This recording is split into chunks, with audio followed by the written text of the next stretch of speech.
எந்தாரா நீயே எந்தாரா என் மானம் பூத்ததே தாரா.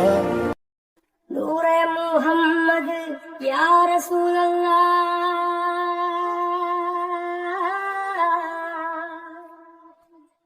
நூரே முஹம்மது யா ரசூலல்லாஹ், யா ஹபீபல்லாஹ் யா ரசூலல்லாஹ், ஓ யா ரசூலல்லாஹ், ஓ நூரே முஹம்மது யா ஹபீபல்லாஹ் ரசூலல்லாஹ் ஹபீபல்லாஹ், ரசூலல்லாஹ் ஹபீபல்லாஹ்.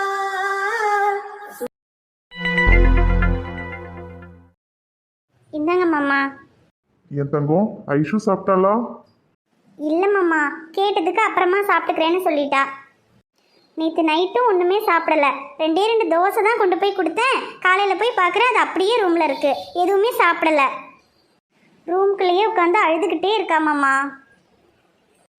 சே, என்ன தங்கம் பண்றது, நம்மளாலேயே தாங்கிக்க முடியல, அவ எப்படி தாங்கிக்குவா? ஆமாம் மாமா, அம்மா அப்பா இறந்துட்டாங்கன்ற கஷ்டத்தை விட பாவம் அவளால் கடைசியாக கூட அவங்க முகத்தை பார்க்க முடியாமல் போயிடுச்சே மாமா. அதை நினைக்கும் போது தான் ரொம்ப கஷ்டமாக இருக்கு. ஆமா தங்கம். சே பாவம் ஐஷு, அவளுக்கு எப்படி ஆறுதல் சொல்றதுன்னே தெரியல. நீ அவளை ரூம்ல தனியா விடாத தங்கம். அவ அதை நினைச்சு அழுதுகிட்டே இருப்பா. இங்க வெளியே வந்து உட்கார சொல்லு. அம்முக்குட்டி ஆதிக்குட்டி எல்லாம் விளையாட வெயி. அப்ப அவங்களையெல்லாம் பார்க்கும்போது அவளுக்கு கொஞ்சம் மனசு சரியாகும்ல. சரி மாமா. அப்புறம் இப்படி வீட்லயே அடைஞ்சிருந்தா அவ அதையே நினைச்சு அழுதுட்டே தான் இருப்பா. அவ காலேஜுக்கு போறாளா என்னன்னு கேளு. ஏன்னா காலேஜுக்கு போனா கூட ஃப்ரெண்ட்ஸ் எல்லாம் பார்க்கும்போது கொஞ்சம் இதையெல்லாம் மறப்பாள்ல. இப்போ அவள் இருக்கிற நிலைமையில காலேஜுக்கெல்லாம் அவள் போக மாட்டாமாம்மா. ஒரு வாரம் போகட்டும், அதுக்கப்புறமா வேணும்னா மெதுவாக பேசி காலேஜுக்கு போக சொல்லலாம். அப்போ காலேஜுக்கு போனால் கொஞ்சம் சரியாயிடுவா. சரி தங்கம். சரி பாரு, நீ அவளுக்கு போய் சாப்பிட ஏதாவது கொடு முதல்ல. சரிங்க மாமா.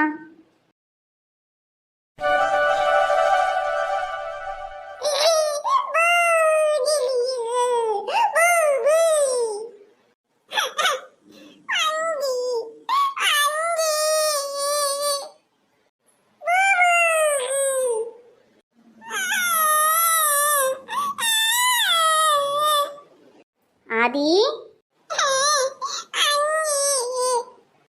ஆதி, இவ்வளோ நேரம் நீ தானடா உட்காந்துருந்த? பாவம் இப்பதானே அவ ஏறினா. கொஞ்ச நேரம் விளையாடட்டும் விடு, அப்புறமா நீ ஏறுவ.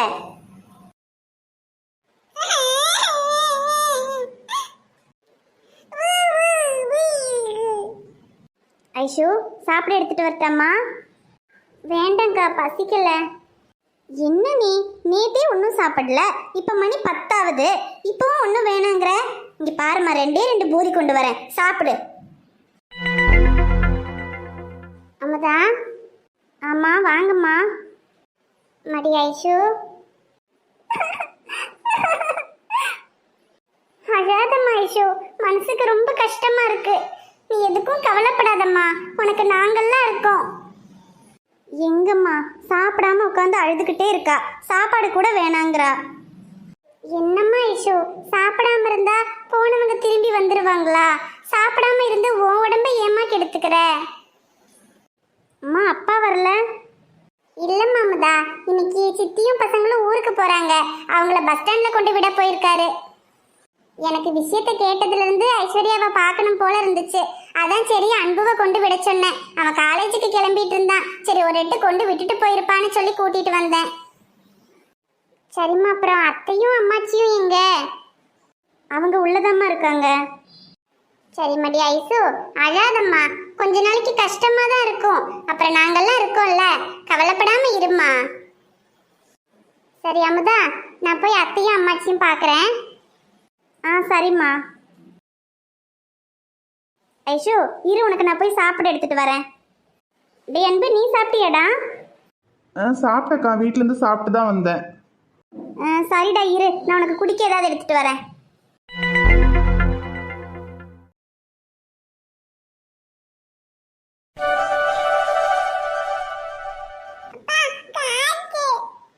மைனக்குட்டிக்கு காட்டணுமா? இரு, அப்பா வரைஞ்சு முடிச்சுட்டு காட்டுறேன். இவர் என்ன பண்றாரு?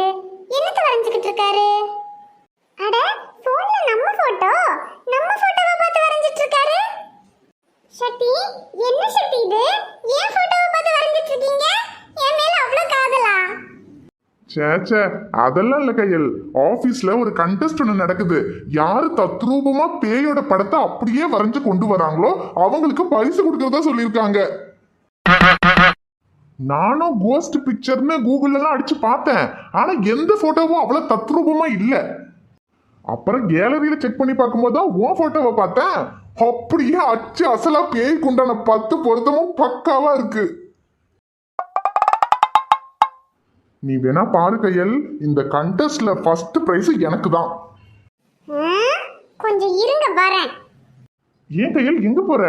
ஓஹோ, போன்ல பார்த்து வரையறதுக்கு கஷ்டமா இருக்குன்னு பேய் மாதிரி கெட்ட போட்டு வந்து நேர்ல நிக்க போற.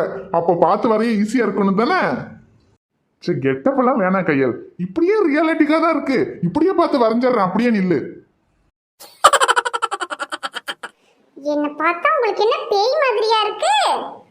சே மாதிரி எல்லாம் இல்ல கையல், பேயே தான். என்னடா மைனக்குட்டி, அம்மா யாரு? பாத்தியா, குழந்தைக்கு கூட தெரிஞ்சிருக்கு. குழந்தை போய் சொல்லுமா? உங்களை ஐயோ வேணாம் கையல். உங்களை ஏய் சும்மா சொன்னேன்டி.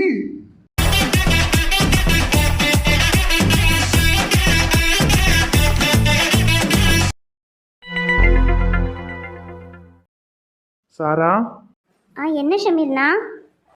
சாரா, ஐஷுக்கு ஃபோன் ஏதாவது பண்ணியா? காலைல கூட பண்ணண்ணா. ஆனால் அவள் ஃபோன் எடுக்கல. அவள் அக்கா தான் ஃபோன் எடுத்தாங்க. என்ன சொன்னாங்க? அவள் ரொம்ப அழுதுகிட்டே இருக்கா, ரொம்ப அப்செட்டாக இருக்கா. அதனால் ஃபோன் எதுவும் பேச முடியல. கொஞ்சம் அவள் ஃப்ரீயானதுக்கப்புறமா கூப்பிட சொல்கிறேன்னு சொன்னாங்க. அதுக்கப்புறம் காலேஜுக்கு எப்படியும் இப்போதைக்கெல்லாம் வரமாட்டான்னு நினைக்கிறேன். ஒரு 10 டேஸ்க்கு மேலே ஆகும் போலண்ணா. ஷமீர், உனக்கு ஐஷுவை பார்க்காம ரொம்ப கஷ்டமாக இருக்குன்னு எனக்கு புரியுது. நான் வேணா ஐஷு ஃபோன் பண்ணும்போது உன்கிட்ட தரேன், நீ பேசு. இல்லை சாரா, அவள் இப்போ இருக்கிற நிலைமையில என்கிட்ட பேசுவாளான்னு தெரியல. அப்புறம் நான் அவளை லவ் பண்ணுற விஷயம் கூட அவளுக்கு தெரியாது. நீ அதை பற்றியெல்லாம் எதுவும் அவகிட்ட பேசிடாத, சரியா? சரிண்ணா. அப்புறம் சாரா, நீ எனக்கு ஒரு ஹெல்ப் பண்ணுவியா? என்னண்ணா சொல்லு. என்னால் தான் அவளை பார்க்க முடியாது. நீயாவது அவள் வீட்டுக்கு போய் அவள் எப்படி இருக்கான்னு பார்த்துட்டு ஆறுதலாக பேசிட்டு வரியா? சரி ஷமீர்ண்ணா, எனக்கும் அவளை பார்க்கணுன்னு இருக்குது. ஆனால் காலேஜ் முடிஞ்சதுக்கப்புறம் அங்கே போனால் ரொம்ப லேட் ஆகிடும். அதுக்கப்புறம் வீட்டுக்கு லேட்டாக வந்தால் உமா திட்டுவாங்கல்ல, அதனால தான் நான் போகாமல் இருந்தேன். இல்லை சாரா, நீ போயிட்டு வா, அம்மா கிட்ட நான் சொல்லிக்கிறேன். சரிண்ணா. அப்படின்னா இன்னைக்கு சாயந்தரம் நான் அவள் வீட்டுக்கு போய் அவள் எப்படி இருக்கான்னு பார்த்துட்டு வரேன். சரி சாரா.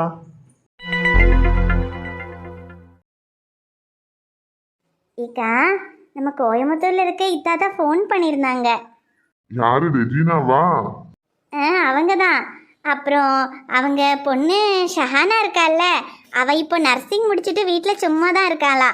அதான் நம்ம ஷமீருக்கு நல்ல பொருத்தமாக இருப்பான்னு சொல்லிட்டு இருந்தாங்க. ஓ, ஷஹானா நர்சிங் முடிச்சிருக்காளா? பரவாயில்லையே, நம்ம ஷமீருக்கு அப்போ நல்லா பொருத்தமா தான் இருப்பா. ஆமாய்க்கா, அழகுலையும் குணத்துலையும் நம்ம ஷமீருக்கு ரொம்ப பொருத்தமா இருப்பா. சரி ஃபாத்தி, அப்படின்னா நீ நம்ம ஷமீர் கிட்ட ஷஹானாவை பத்தி பேசி பாரு. ஐயோ, அவங்கிட்டயா? அதையே கேட்குறீங்க இக்கா. அவங்கிட்ட கல்யாண பேச்சை எடுத்தாலே ஹல்லா என்னை காப்பாத்துன்னு சொல்லிட்டு ஓடிடுவான். கல்யாணம் பண்ணிக்கிற வயசாயிடுச்சு. அவனோட படித்த பயல்களுக்கெல்லாம் கல்யாணம் ஆயிடுச்சு. இவனை நிக்கா பண்ணிக்கிடான்னா சாராக்கு முடிச்சுட்டு நான் பண்ணிக்கிறேங்கிறான். சாரா இப்போதான் ஃபர்ஸ்ட் இயர் படிக்கிறா. அவள் இனி காலேஜ் முடிக்கிறதுக்கே 3 வருஷம் இருக்கு. அதுக்கப்புறம் அவளுக்கு மாப்பிள்ளைய பார்த்து நிக்கா பண்ணுறதுக்குள்ள 4-5 வருஷம் ஆயிடும். அது வரைக்கும் இவனுக்கு நிக்கா பண்ணாம வச்சிருக்க முடியுமாங்க?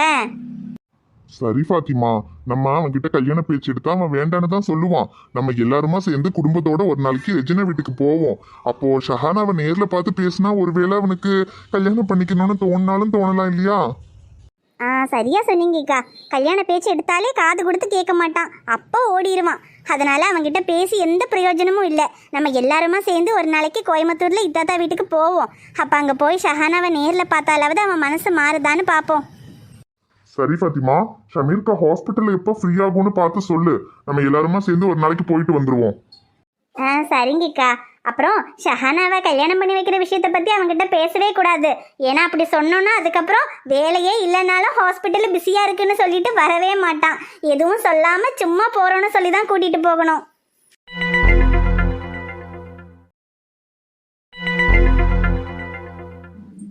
ஐஷு, விஷயத்தை கேட்டதும் மனசுக்கு ரொம்ப கஷ்டமாக போயிடுச்சு ஐஷு. அதான் உன்னை பார்த்துட்டு போகலான்னு வந்தேன். சாரா, எனக்கு இருந்தது என் அம்மா அப்பா மட்டும்தான். அவங்களும் இப்போ என்னை விட்டு போயிட்டாங்க. எனக்கு வாழவே பிடிக்கல சாரா. ஏன் ஐஷு இப்படி எல்லாம் பேசுகிற? அந்த அல்லாஹ் நமக்கு ஒரு கஷ்டத்தை கொடுத்தா அதை விட அதிகமான நல்லதை நமக்கு கொடுக்க போறாருன்னு அர்த்தம். நீ எதுக்கும் கவலைப்படாத ஐஷு, எல்லாம் சரியாயிடும். இல்ல சாரா, இதுக்கப்புறம் என் லைஃப்ல கிடைக்கிறதுக்கும் இழக்கிறதுக்கும் எதுவுமே இல்லை. அழாத ஐஷு, இப்படி வீட்லயே உட்காந்து யோசிச்சுட்டு இருந்தா உனக்கும் கஷ்டமா இருக்கும். நீ பேசாம காலேஜுக்கு வாயேன். அப்ப இங்க எல்லாரோடையும் இருக்கும்போது உனக்கும் கொஞ்சம் மனசுக்கு ஆறுதலா இருக்கும். இல்ல சாரா, இதுக்கப்புறம் நான் காலேஜுக்கு வர்றதா இல்லை. ஏன் ஐஷு? அங்க துபாயில எங்களுக்கு ஒரு கம்பெனி இருந்துச்சு.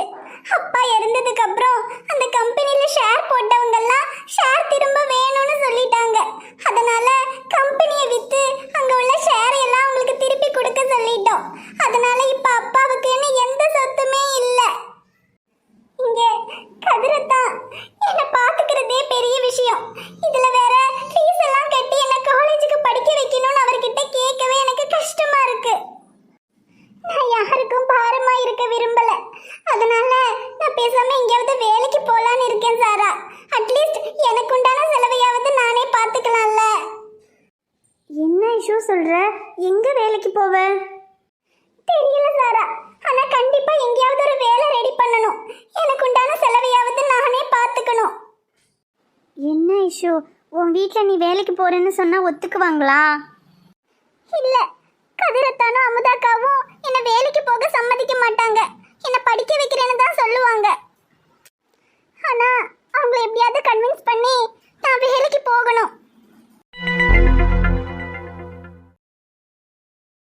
வணக்கம் நண்பர்களே, எல்லாரும் எப்படி இருக்கீங்க? நிச்சயமா நலமா இருப்பீங்கன்னு நம்புறோம். இந்த வீடியோ உங்களுக்கு பிடிச்சிருந்தா மறக்காம வீடியோவுக்கு ஒரு லைக் போடுங்க. வீடியோ எப்படி இருந்துச்சுன்னு மறக்காம கமெண்ட்ல சொல்லுங்க. வீடியோவை உங்க ஃப்ரெண்ட்ஸுக்கும் ஃபேமிலிக்கும் ஷேர் பண்ணுங்க. சேனலை இன்னும் நீங்க சப்ஸ்கிரைப் பண்ணலைன்னா மறக்காம சப்ஸ்கிரைப் பண்ணிக்கங்க. நாளைக்கு ஒரு சூப்பரான வீடியோல நாங்க உங்களை பார்க்க வரோம். Bye friends.